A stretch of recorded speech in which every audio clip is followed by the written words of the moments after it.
I'm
audible, friends.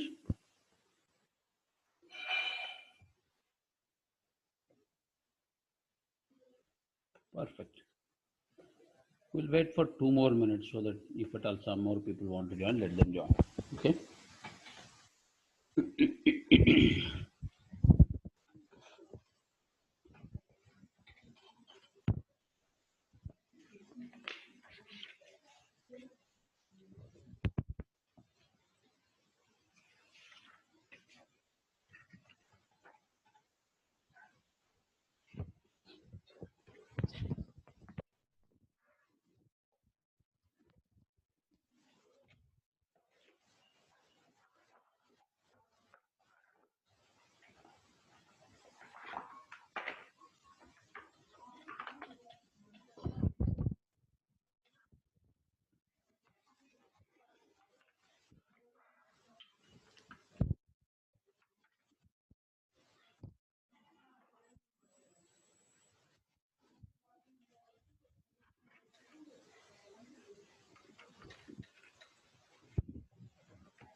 Okay, well, shall we start?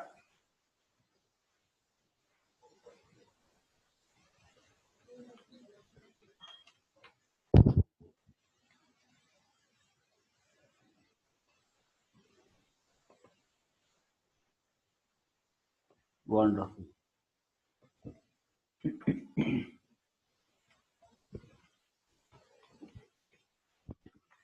So we were discussing ANOVA concept, right? Right. Let us look at it slightly little more deeper into ANOVA. Okay. The concept which we talked about, just to recap a little bit.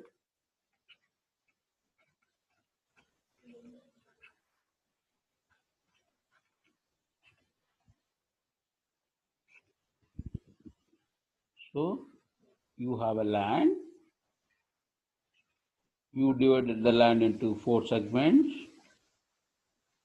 and you have fertilizer A, you have fertilizer B, you have fertilizer C, you have fertilizer D. This is what Ravi is actually accounted for.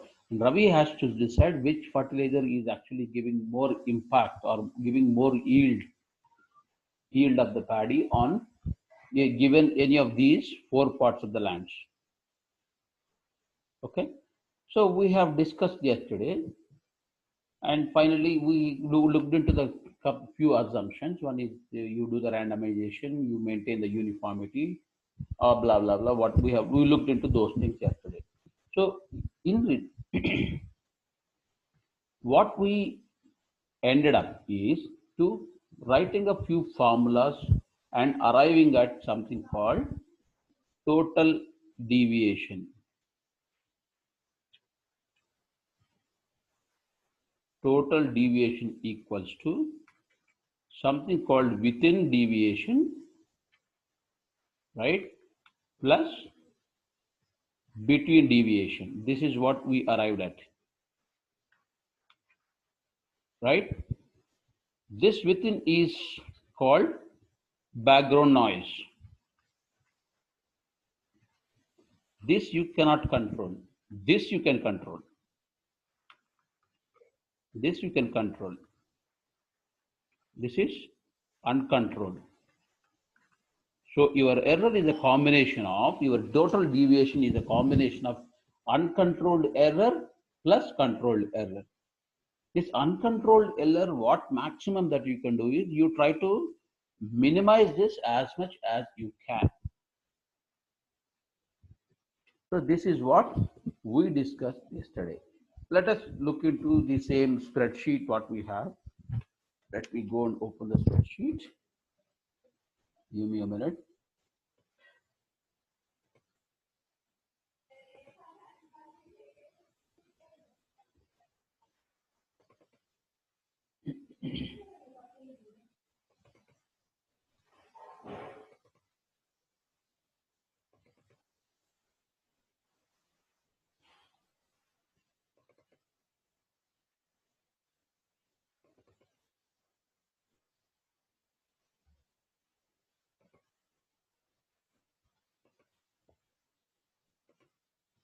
Did you see my screen? Please respond. Did you see my screen?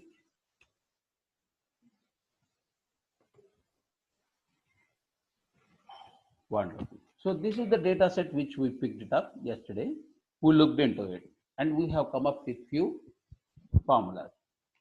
Or we have calculated what is my error, the within error, what is my between error. Okay. Now, I wanted to derive few formulas from here, from this spreadsheet. The first formula, this is very important. Okay, these are all the same thing. This deviation, total deviation, which I'm calling it as error, I say E total equals to E within plus E between. Same thing, whatever I have written over there, I just change it to the terminology as E. So now let us looking into the data.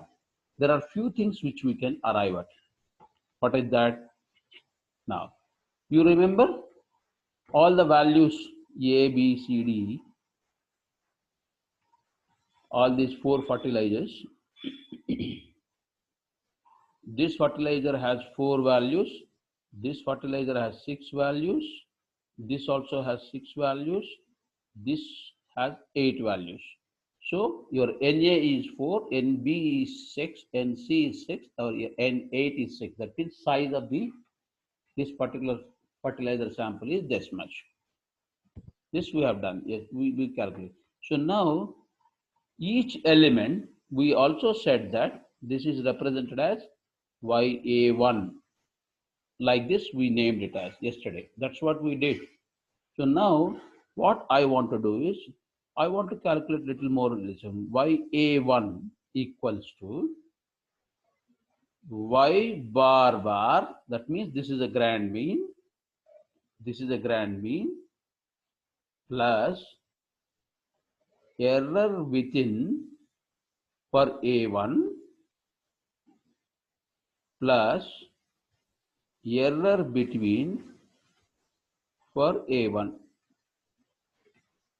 This is the formula. Okay.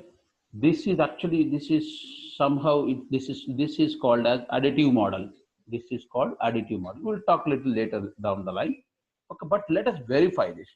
Ya1. What is the value of Ya1? Guys, hope you guys accessed the Excel spreadsheet yesterday that Ravi has sent it to you. So this is Ya1.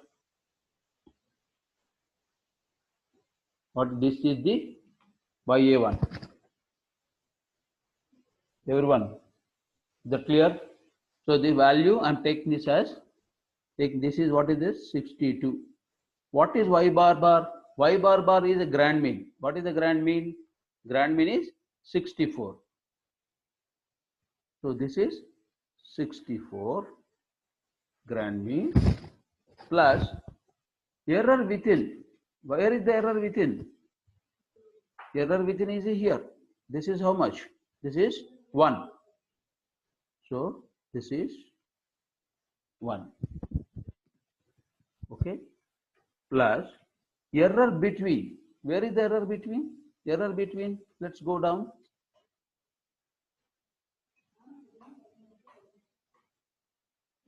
See here. Error between. Error between is how much? This is -3. So this, if I say, is -3. Matching? Yes or no, friends? Is it matching? That means your 62, this is matching perfectly. So we have seen,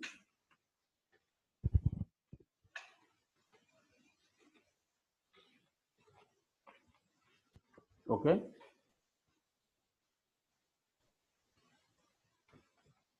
Now let us look at the other formula. What is the other formula? Other formula is, let us look at how I can write the same Ya1 in a different way. Ya1 can be written as Ya bar plus error within at A1. What is the Ya1? We have seen just now, 62. What is Ya bar? Ya bar is 61, right? If I look at it, if I go here, this is my Ya bar, 61. This one is 61 plus error within. What is the error within? This is 1. This is 1. Matching?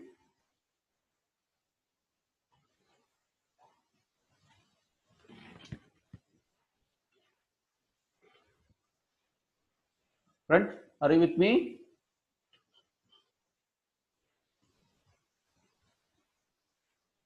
Okay. Now, another formula. Ya bar, average of my all, is nothing but Y bar bar plus error between at A1. Sorry. What is YA bar? Just now we have seen this is 61. What is Y bar bar? You have seen here, this is 64. So 64. What is error between, which you have seen here, -3. Matching?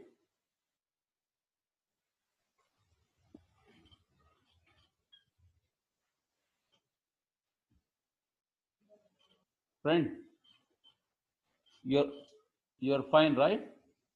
You're all. Okay. Now, let us come to few conclusions here now with a small mathematical application of these formulas. Okay. Just now we have looked at it. What is that? YA1 is nothing but what the way we have written is Y bar bar plus error within at A1 plus error between at A1. This is for YA1. Yes, you understand? This is for YA1. That means for the fertilizer A, you have 4 values in this one. For the first one, this is the formula. Similarly, for YA2, you will have the formula. For YA3, you will have the formula. For YA4, you will have the formula, like this. Similarly, with respect to B also. Okay. However, let us look at it little more deeper into this. So this YA1, I'll write it as Y bar bar, okay, and this between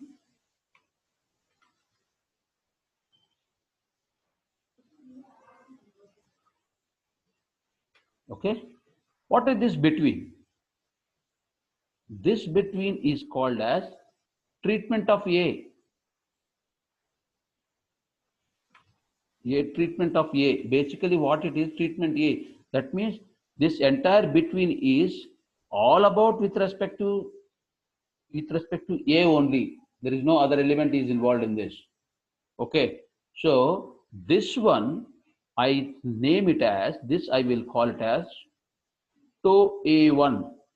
This is basically called TOE.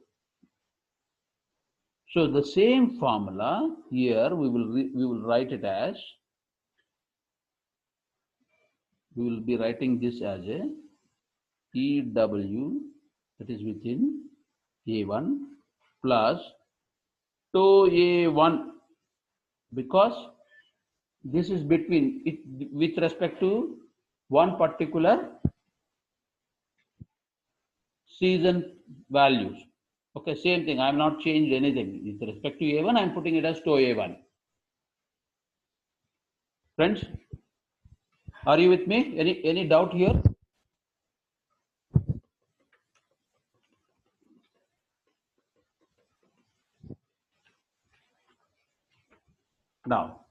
Now on both the sides, I am going to apply expected value on both the sides. So now I will be writing it as expected value of, now what I do is this, sorry, before applying to this one, let me do one more step so that it will be easy for you guys. So similarly, if I try to do the same thing for the entire fertilizer, this will become YA, because A consists of A1, A2, A3, A4, A5, Y bar bar E within A plus to A.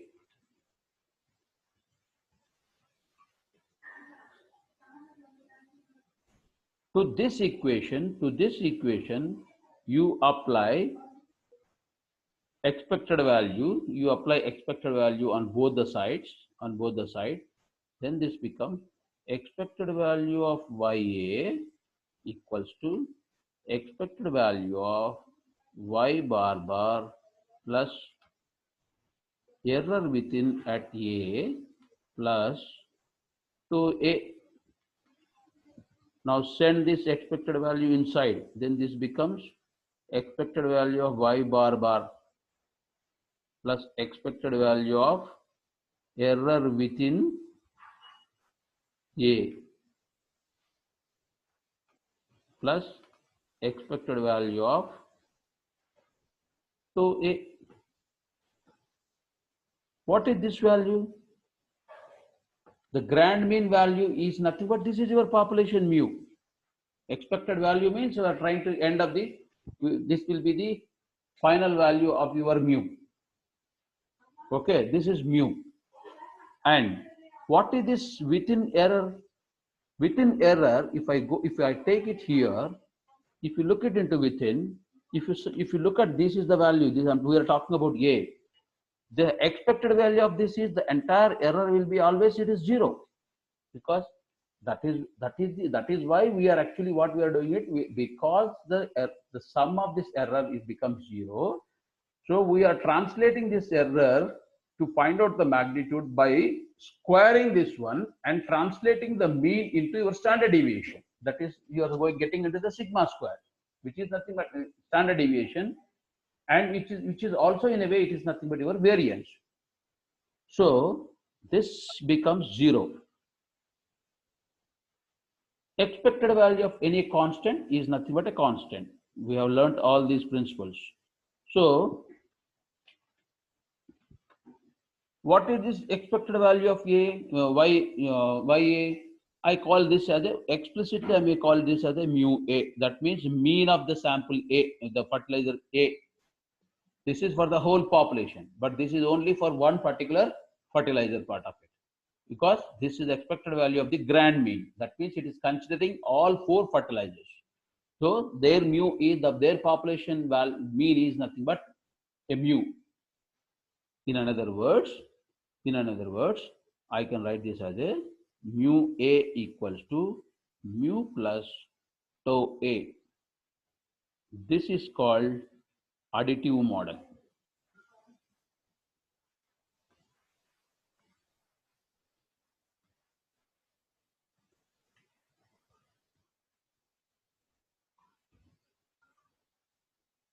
So what it means is basically like this.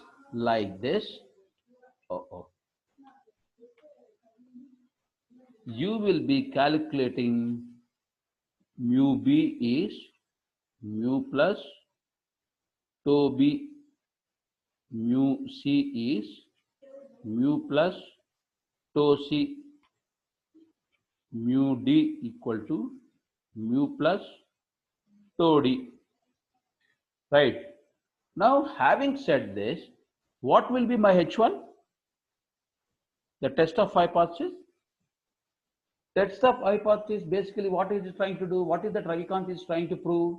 Ravikant is trying to prove that this fertilizer A, B, C, D are completely different, and which one is having the higher impact or which one is producing the more yield is the intention of or is the claim given by the Ravikant.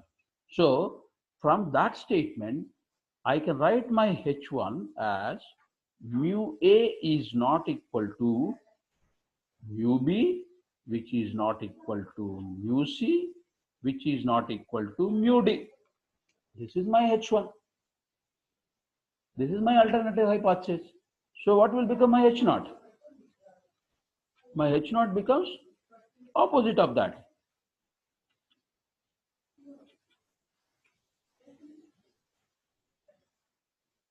Okay, here this means all fertilizers are different.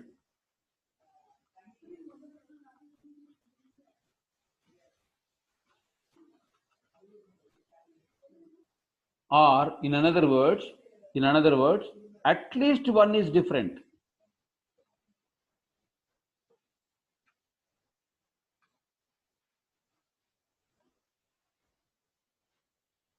Friends, is that clear to you? At least one different. This is my H1.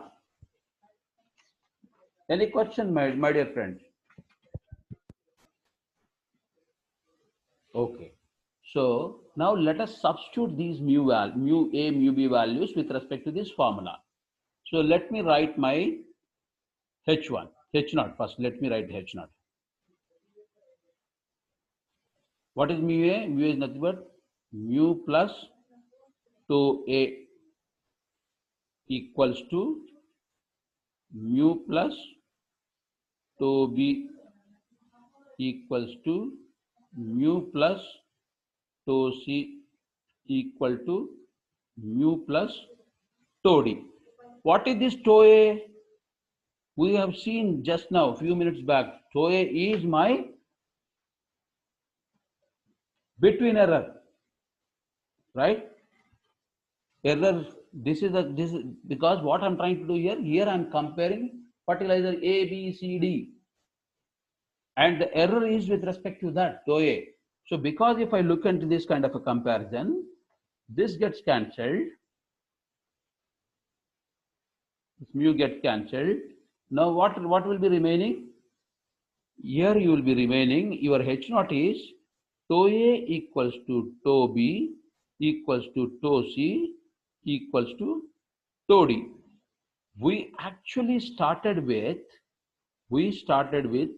mean, right? We always started with the mean values. We always started with the average values, and we ended up this tau A values. What is this tau A value? Error between is nothing but your standard deviation. All this is what we are doing it basically. This is error between we are looking at, right? And what we did it, we square this one. We squared this and we calculate. This is nothing but your standard deviation, which is nothing but, I can call this as a sigma square also. You can call it as, because sigma is the standard deviation, sigma square will be this one. So though we are working with respect to the means, we ended up comparing their variance. Hence name is analysis of variance. Why the variance name? This is interview question, guys. Why do you, though you in analysis of variance you will be dealing with the mean values, why are you naming this analysis, this whole analysis as analysis of variance? Now I have given you the answer. Because if this condition is satisfying, that means this will become, when is this becomes? This tau A equals to tau B equals to, that means, this means all my fertilizers are equal.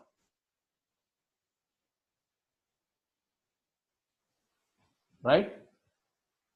When all fertilizers are equal, what is the point in maintaining the uniformity? Or you have to maintain that uniformity. You need to maintain that uniformity. Then only you can say that, okay, this kind of a comparison is possible.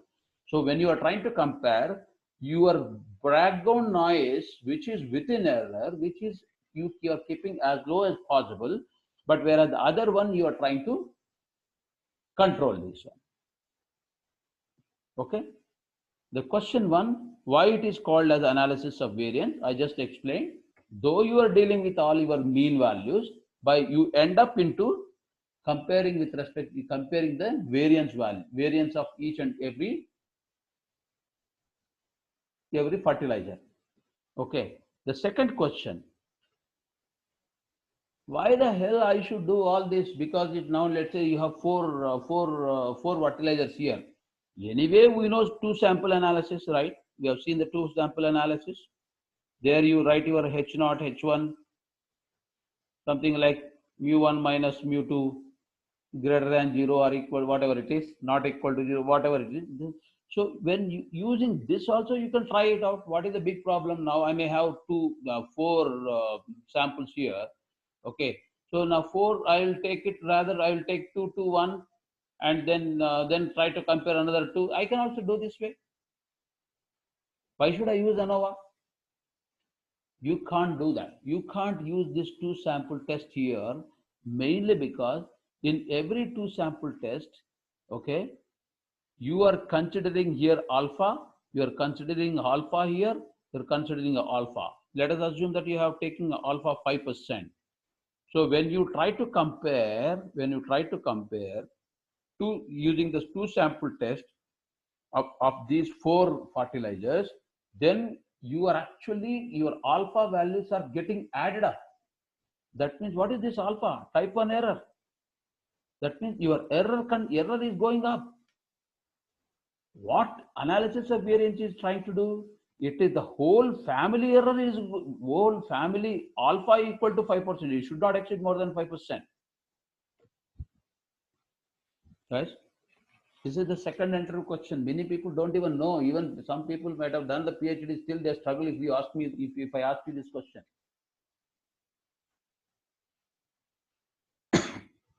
Okay, this comes out of experience, guys.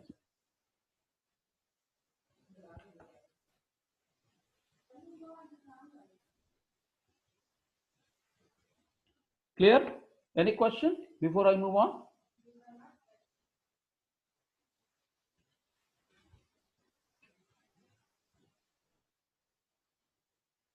Okay. So now let me introduce little more terminology. This within, between is bit confusing to you guys, right? So your total deviation,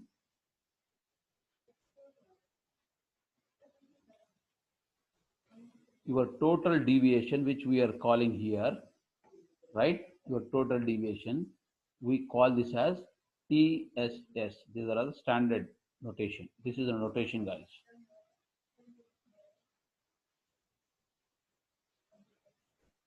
Your TSS is nothing but total sum of square.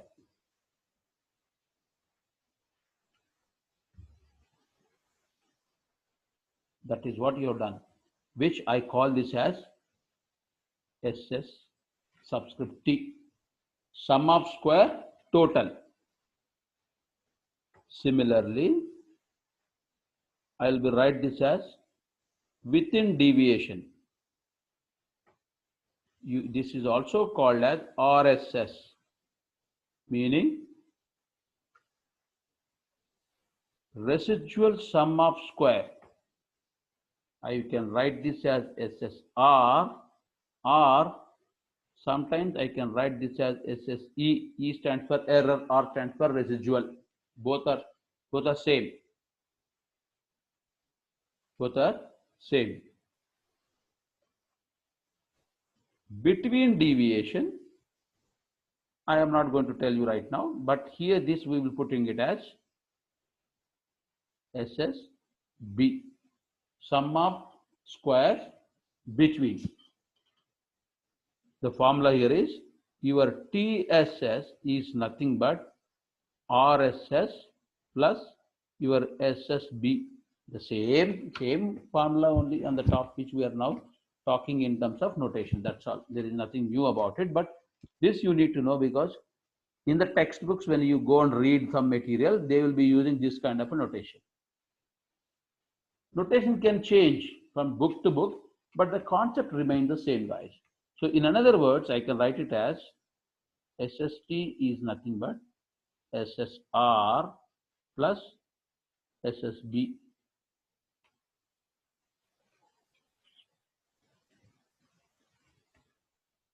Okay.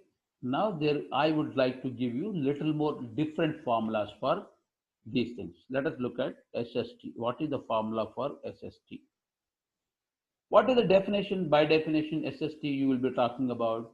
This is nothing but, from the definition standpoint of view, sigma y minus y bar bar whole square, which means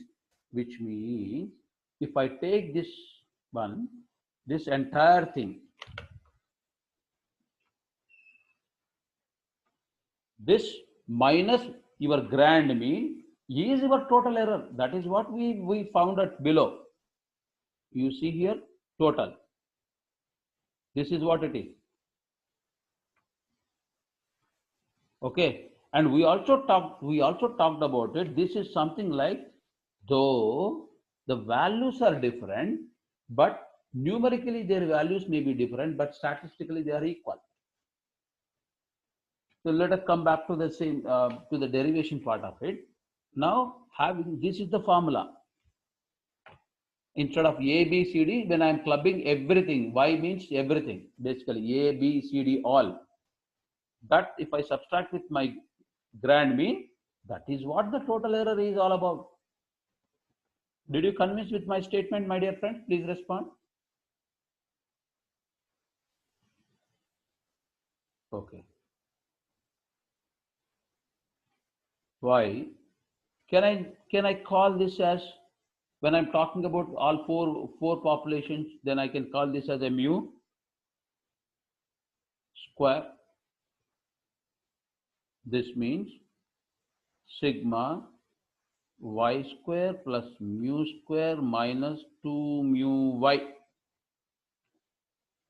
equals to sigma y square sigma mu square minus 2 mu y, which is nothing but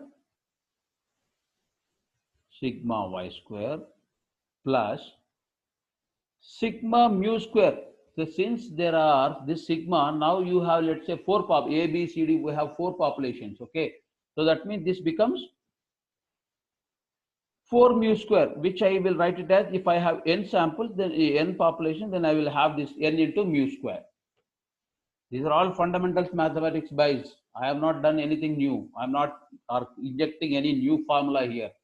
Just using the same thing which you understood what it is. So 2 mu is a constant, you pull that out, and sigma y.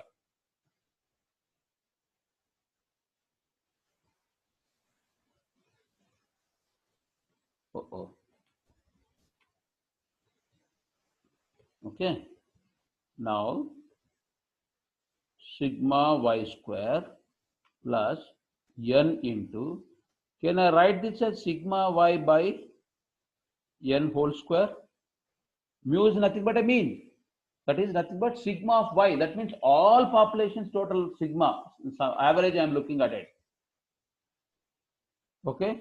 Minus 2 mu sigma y. Okay, rather I will say, okay, let me change this. This mu, again I will write here as sigma y by n into sigma y. So this means sigma y square, this n, this becomes n square. If you cut it this one, this becomes sigma y whole square by n minus sigma y into sigma y whole square 2 by n. That means this term is same, minus 2 to this is 1 into. So this becomes sigma y square minus sigma y whole square divided by n. What is this? This is your SS total. Remember another formula. In other words, I will be writing this as sigma y square minus something called CF. What is the CF? This is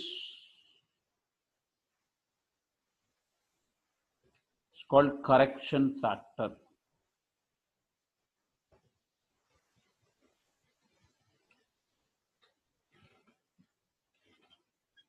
Okay.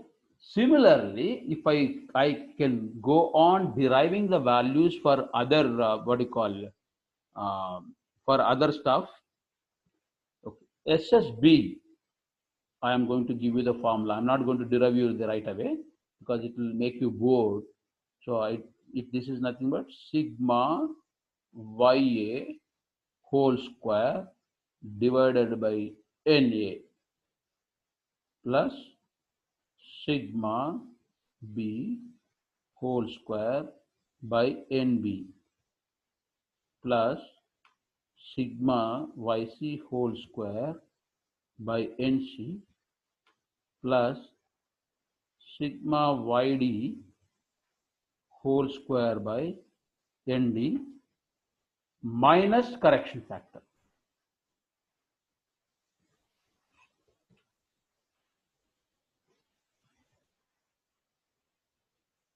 You don't need to remember all these formulas, guys, because when you get into the R programming, I can show you just one line. Done. You are done. You will get all these values. So what will be your HSR? Your sum of squares of residual is nothing but SS total minus SS between. Period. From here, you can actually get the remaining values.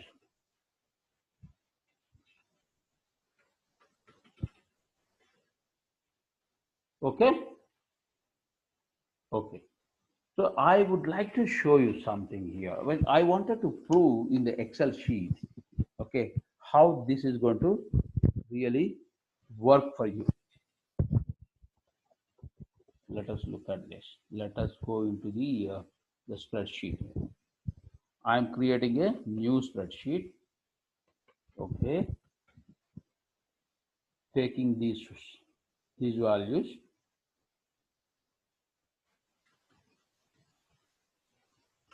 Okay, I copied, guys. Simply I copied the data into this. Basically, what I'm trying to do is I wanted to prove those values and will show you how the values are going to look like. That is the most important topic for me. So first thing, I'll say this one is size. What is the size here? Size is nothing but for A this is 4, for B this is 6, and 8. Any doubt up to this point? Okay. Now I want to find out the sum. How do you get the sum? Sum is sum of all the values. Simple, right? So sum. So this is 244. Like this, this is the sum. Are you with me? Now, sigma y square. Sigma y square in the sense, basically what I am doing it. These are all the y values, A, B, C, D, everything I will call this one and then I will sum it up. So, sum square, I will put this here. I name it like this. So, what I do is, there is a, what do you call, there is a function. What is the function in Excel? Sum square, yes. Sum square, this whole thing, this is sigma y square. Right? This is the sigma y square. Fair enough? Now the correction factor which we need to calculate. What is the correction factor? Correction factor is nothing but sigma y. What is the correction factor here we have seen on the top? Sigma y whole square by n. Sigma y you have to find out. What is the sigma y? Sigma y is sum of all these things. This is sigma y.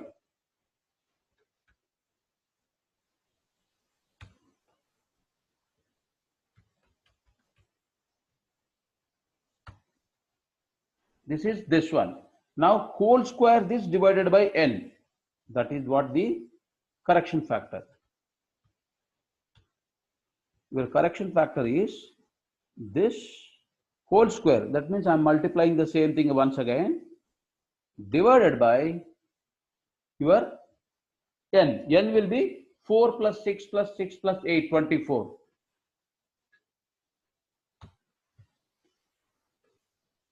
The difference between these two is your SST. This minus this 340. If I go back here, did you see here the total error is 340, guys? SST is 340. The total is 340. Is it matching? Friends, is it matching? Okay, like that it matches. But end of the day, you may ask me a question, sir, where are you driving us? What is that you want to do with respect to ANOVA? With respect to ANOVA, I wanted to take you to the place where I wanted to tell you some information based on which you decide whether the impact of the fertilizer exists or not, right? And you also wants to know what is my within error and how much I can control that part.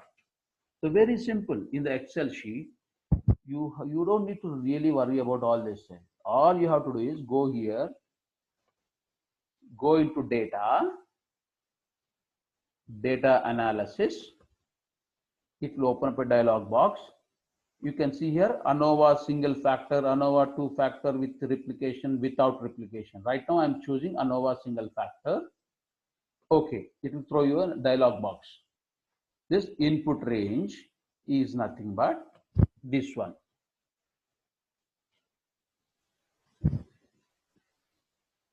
Okay.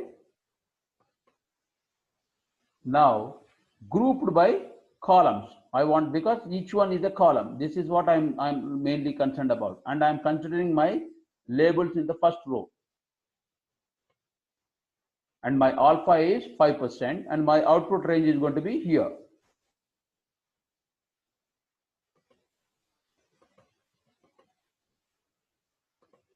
My output range is going to be here. Simply say okay. Okay, sorry. So this one is, these are the values. This is the value. Rest everything same. See here, now it created a table which you call it. This table is called as ANOVA table. Okay, guys, this table is called ANOVA. See here, A, B, C, D. There are 4 groups. Count. Your NA is 4, NB is 6, NC is 6, ND is 8. Your sum values. Sum of squares, it is showing you the values. What are the sum of squares of this one? What is the average value? If what is the sum? Sum is this 244. You see here the sum of all the values here. So this is 244. 244, 396, 408, 488. Average values we have calculated for this one as a 61, things like that. Variance also calculated. See, variance 3.33 is the variance for this. That means what he has done is, here if I go and apply variance, if I call variance dot s for this,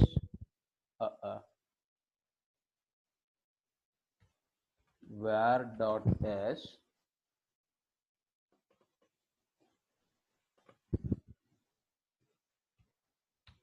matching 3.33, and this one is matching. Friends, are you with me? This is the match. This is the catch. Oh, no. This is incorrect. This I say var dot s from here to here. Come on.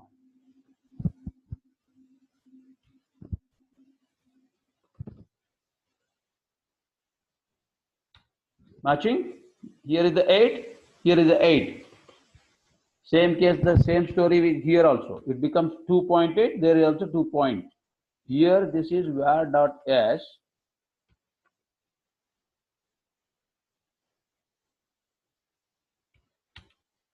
.87, whatever it is, matching. So this first table you are aware of. You completely clear. Please, anybody is not clear with the first table?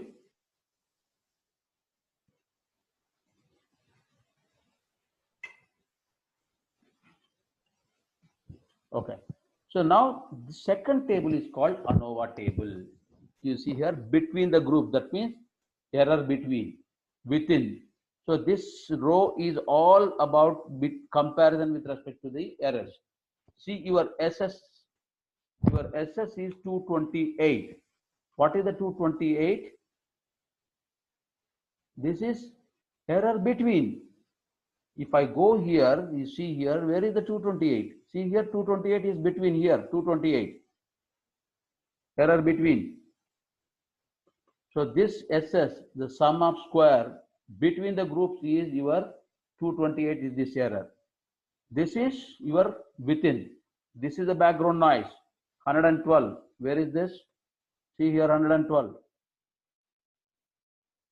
See guys, I explained, nowhere you will see this explanation. You simply go and run, select the options, values are automatically calculated and shown to you. How those values have come, I'm explaining. So I'm putting so much of effort to explain you the background science of it. This is what the data science is.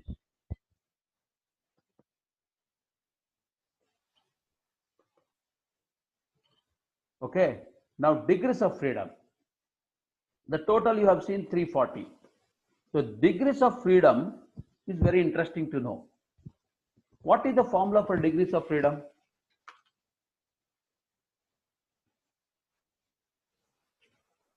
So far we know degrees of freedom is n minus 1. Degrees of freedom is actually telling you what? Telling you about the how many number of constraints you have. What is the total n here? This total n is nothing but NA plus NB plus NC plus ND, okay, minus 1. This is 24 minus 1. This is 23, right? So you see here, for the total degrees of freedom is 23, because we are considering all the four fertilizers. Now the second case, with respect to the what you call background noise, with respect to the background noise, this is within error. Degrees of freedom is here n minus p. What is n minus p? P is number of constraints. N is anyway, you know, 24. What are the constraints here? Go back into the Excel. Go here. See, if you look into the error within, this is within error. Okay. So how many, you see these values, how many constraints are there? For A, one constraint, for B, another constraint, for C, another constraint, for D, another constraint. Why? How did you get the within error? Within error, you got it from the formula,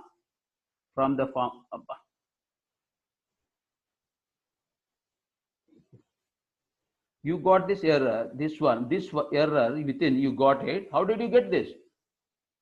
62 minus 61. This is an average.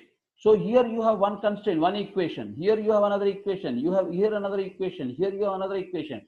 So how many four constraints you have? 4 constraints you have. So this is n minus v, 24 minus 4, which is nothing but 20. If I go here, look into this, you see here, this degrees of freedom is 20. Guys, are you with me? You need to be clear with this concept. Otherwise, next your machine learning is going to be a Sanskrit for you.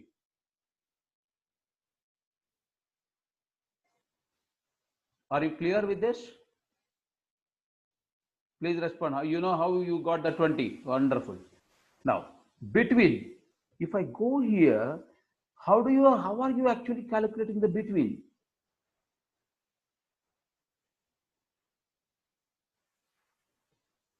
Your between is what? Your between is, what is your between? Your between is this. You have 4 constraints here.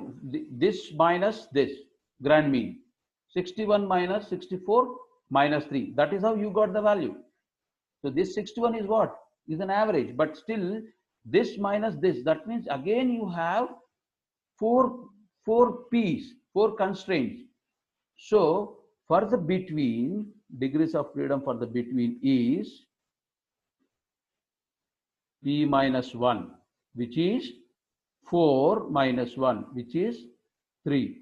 Let me go back and check whether the value is 3 or not. Is this 3? Yes, this is 3. But property wise, SS is additive, DF, degrees of freedom, is also additive. Additive means what? This plus this gives you this. This plus this gives you this.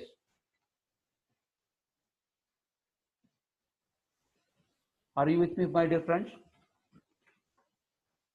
Please respond. Okay. Now, if I look at here, what is this MS? This is mean squared error. MS stands for mean squared, mean sum of squares, mean sum of square. How do you get this MS? Very simple. SS divided by your degrees of freedom. Your MS is SS divided by degrees of freedom. So if I look at this, this is nothing but 228 divided by 3. 228 divided by 3. You got the value 76. Similarly, 112 divided by 20.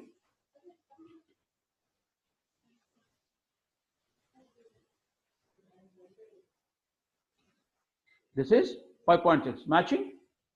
For the total error, mean squared error is not exist. It will not exist. So, you don't need to bother about this.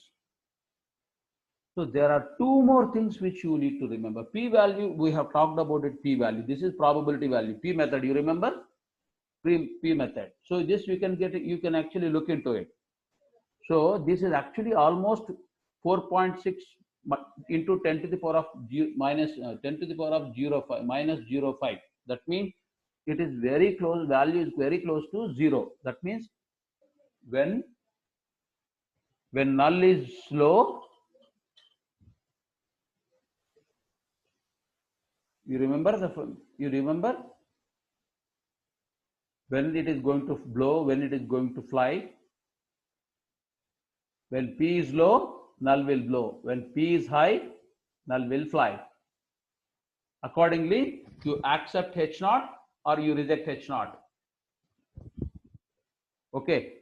This F factor is something which is new to you guys because I have not explained you about this. This is coming from the variance perspective. The way we have calculated two sample test for mu, similarly, we have to calculate the same thing, two sample test with respect to standard deviation, that is sigma. There, you will be using the chi-square distribution. From the chi-square distribution, this F value is coming up. How did you get this F value? It's very simple. This minus, divided by this. You got the same? See, same value. This is F parameter. So one thing is this is F tab. This is F cal. You have to calculate, this is F cal. Okay, you are calculating the F values and there are similar like Z table, T tables, you have F tables. From the F tables, you are getting this. You are getting this F value. Since you are getting this F value, this F critical, this is called as F critical here, but actually this is F tab. That means from the table the value is coming up. So if you draw the curve, okay, if you draw the curve,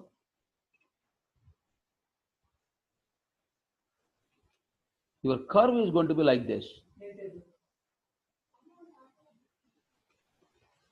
This is chi-square distribution, guys. This is not the histogram, whatever the histogram only. This is not like this, where you look into G or T table. This is how it is going to be. But chi-square is always, it is a one-sided test. Because it is always on the positive, chi values will be always on the positive side. Okay, so from that picture here, you have 3.0, 3.9, which is your table value is somewhere here. Suppose, this is the table value. Let's say this is 3.09. What is your calculated value? This is 13.5. Guys, did you find the difference? Did you see this one? So what is this one? This area. This is the rejected H0. Rejected H0 means what? What is the H0 we have seen? We have seen the H naught as mu A equal to mu B equal to mu C equal to mu D. This is our H naught.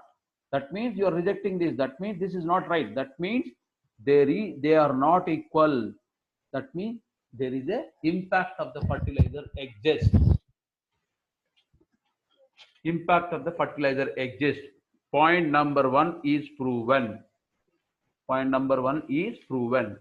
Now the question comes into our mind. Now Ravi realized that fertilizer A, B, and E, B, C, and D are different. They are not same. Now the second question is, which one is going to give you the yield? Which one is going to give you the maximum yield? That is the next question.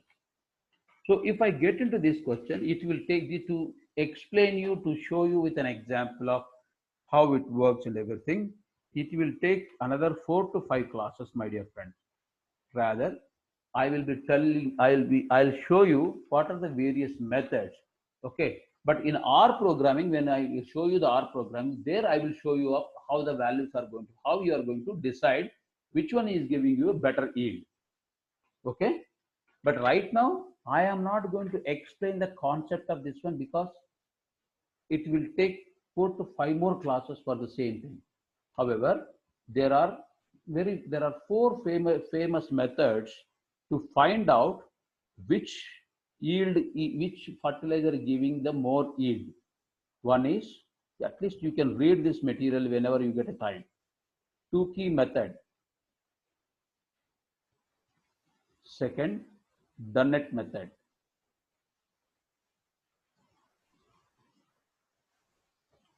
Third, Fisher method. Fourth, HSU MCB. These are the very 4 popular techniques using which you can actually figure out which fertilizer is actually giving you the more yield. Okay, this 2 key method is very popular. It is also called as honesty significant test. It is called 2 key method is also called as the honesty significance test. Okay, so this is all about ANOVA, guys. So it is not going to end. Generally, I teach ANOVA for 10 days, but for you people to introduce you into the concept, this fundamental part of it. So I just took 2 days, 2 classes basically, where you can understand what is this ANOVA is all about. Because I'm still talking about the fundamental. Once you get into the machine learning, in the machine learning, we will go very deep into these things. Because it's important. You have to find out end of the day. Okay, we'll go very deep into this.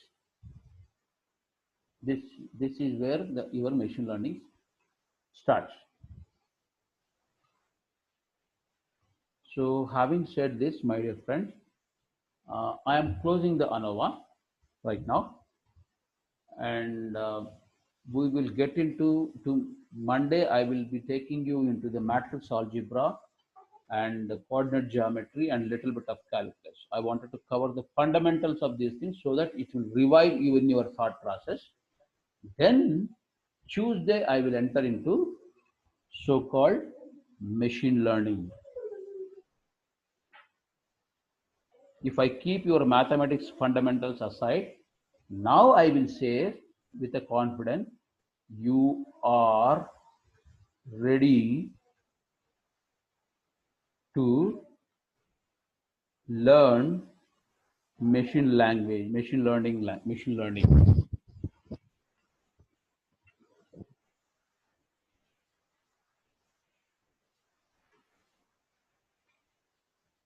This is where you guys are. Now knowing these fundamentals, I am 300% sure. And moreover, guys, even fundamentals also, it will take another 30 more days classes basically, because there are few more other fundamentals also need to be given to you, but practically that is not possible. Okay. But however, whatever I taught you as the fundamentals will cover 85% of your strong fundamentals for your machine learning. Another 15%, there are many others also involved in this one. Okay. So my suggestion, as you go ahead and read the materials in different places, in different ways, you will find the extensions of some of the fundamentals to whatever the concept that I discussed so far. Is that okay?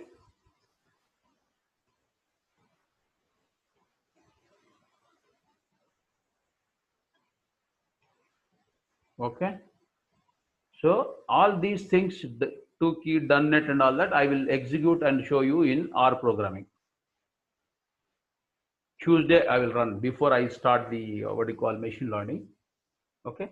By next Friday, I will close our fundamentals of data science course. I will share the complete Excel sheet. We already shared it, right? Ravi already shared it, right? But even today's class also I will do it. And one more thing, and again, 5 more minutes, guys, I will take it. You have seen the,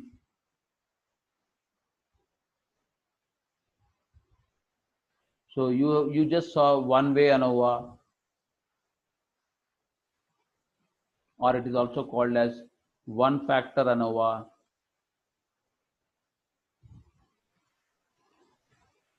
called two-way ANOVA, two factor, things like that, or n factor ANOVA. There's something called, the concept called factor and levels. People who learn Tableau, they know this very well, right? Here, what is that we are doing here? In the current example, we are looking at the fertilizer type. There is only one fertilizer. There is only one subject, that is fertilizer. Okay, there is one parameter which is fertilizer. Types are nothing but your, how many levels it has? 4 levels: A, B, C, D. That is why it is called one way ANOVA or one factor ANOVA, because the factor here is only one. This is a factor. 2. Let's say you have a pressure 20 psi and 10 psi.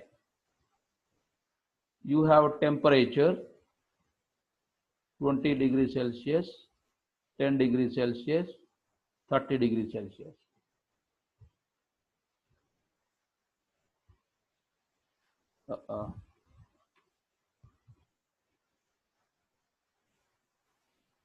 Come on, hurry.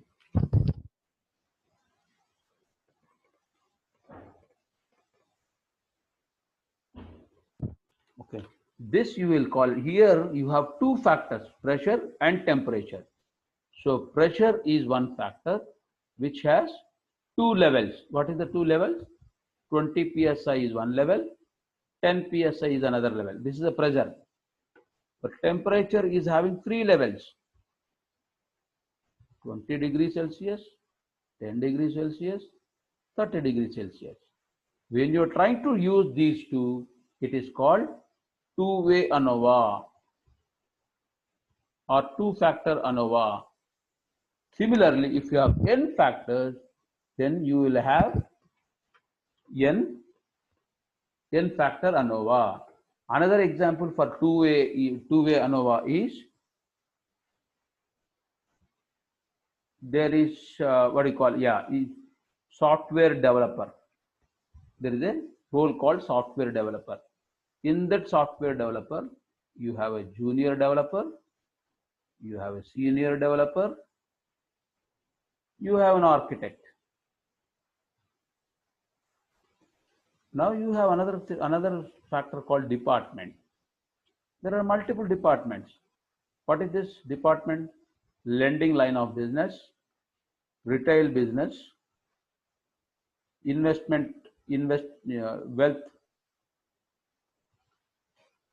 wealth management department. So every department will have these software developers. This is another classic example of two-factor ANOVA.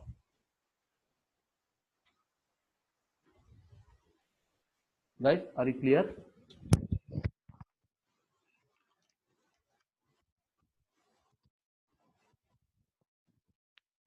Any more questions, guys? We are coming to the closure of the fundamentals so far. So we will get into 3 to 4 classes with respect to your what do you call it? Regression. We will step into machine learning, and in the machine learning, we will look into the regression, and then I will stop. Then I will say you are all. You can go and learn your machine learning wherever, anywhere, wherever you want. You can go ahead and learn it. There you will see a lot of code and everything. That's where the concepts are very useful to you to arrive at the business decisions. End of the day, when you are submitting your reports after your machine learning, whatever the mathematical model that you have designed, if you go and tell the mathematical model to the CIO and CTO, they may not understand anything. Whatever you have decided in the form of equation, you have to translate those equations in a way that the CIO CTO understand in business terms. If you don't know these fundamentals, you cannot translate that. You cannot even explain. You can't even tell the other person what it means. So in industry, you will always find people who will write the code left and right, and they, oh, we have done this, we have not done that. But if you really explain them, can you tell me what is the solution that you have? Your equation is actually representing to me. 90% of the people say, I don't know. You guys don't get into that mode. That is why I decided to teach this to you. Okay, guys. So have a nice weekend. Stay safe at home. We'll meet on Monday. Okay. Bye. Good night.